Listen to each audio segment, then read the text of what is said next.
Hi friends, আমি অলোকা। আমার new ব্লগে সবাইকে ওয়েলকাম। তোমরা ফুল ব্লগটা দেখতে থাকো। আর যে সমস্ত ফ্রেন্ডরা এখনো পর্যন্ত আমার পেজটা ফলো করনি, প্লিজ ফলো করে দিও। ছিল জামাই ষষ্ঠী, তাই দাদা বৌদি দাদার দুই ছেলে মেয়ে সবাইকে সঙ্গে করে দাদা চলে গেল শ্বশুর বাড়িতে। একটু আগিয়ে দেওয়ার জন্য আমি, মা আর বাবা চলে আসলাম গেটের সামনে। তারা বেরিয়ে যাওয়ার পর আমি চলে আসলাম রান্নাঘরে, কারণ আজকের বৌদি বাড়িতে নেই, তো রান্নাটা আমাকেই করতে হবে। তো বাবা আমার জন্য এনেছিল চিকেন আর চিংড়ি মাছ। তোমরা এখানে দেখতে পাচ্ছ চিকেন রান্না করার জন্য আমি চিকেনটাকে ভালো করে ম্যারিনেট করে রেখে দিয়েছি নুন, হলুদ আর লেবু দিয়ে। দিলাম পরিমাণ মতো আলু, পেঁয়াজ কোচা, লঙ্কা কোচা, আদা রসুন বাটা আর সমস্ত গুঁড়ো মশলা। চিংড়ি মাছ ভাপা করার জন্য চিংড়ি মাছগুলো ভালো করে ধুয়ে নিয়েছিলাম, আর তার সাথে সর্ষে, কাঁচা লঙ্কা বাটা।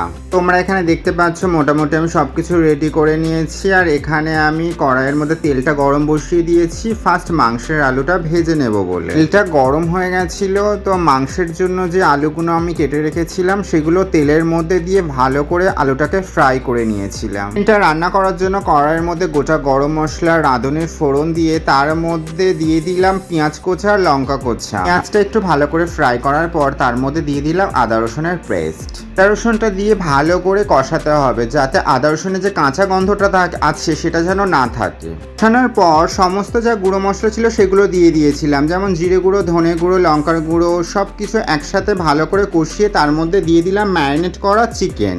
এটা দেওয়ার পর আমি একটু বেশিক্ষণই কষিয়ে নিয়েছিলাম, যাতে 100-এর মধ্যে 80% চিকেন ফ্রাই হয়ে যায়। তখন দেখলাম যে চিকেনটা আমার 80% ফ্রাই হয়ে গেছে, তো তার মধ্যে আমি দিয়ে দিলাম ফ্রাই করা আলু।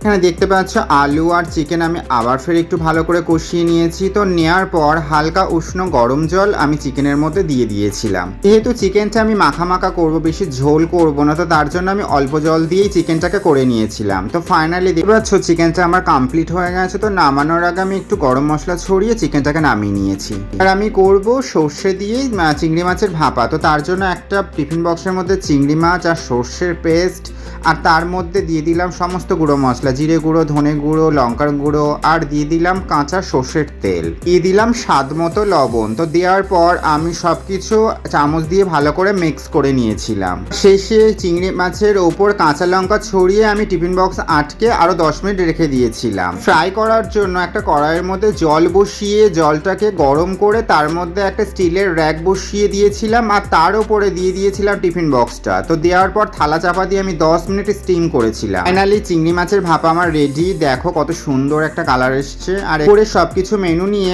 আমি, মা, বাবা খেতে বসে গেছিলাম। তো ভিডিওটা ছিল এই পর্যন্ত। ভালো লাগলে লাইক, কমেন্ট আর শেয়ার করে দিও।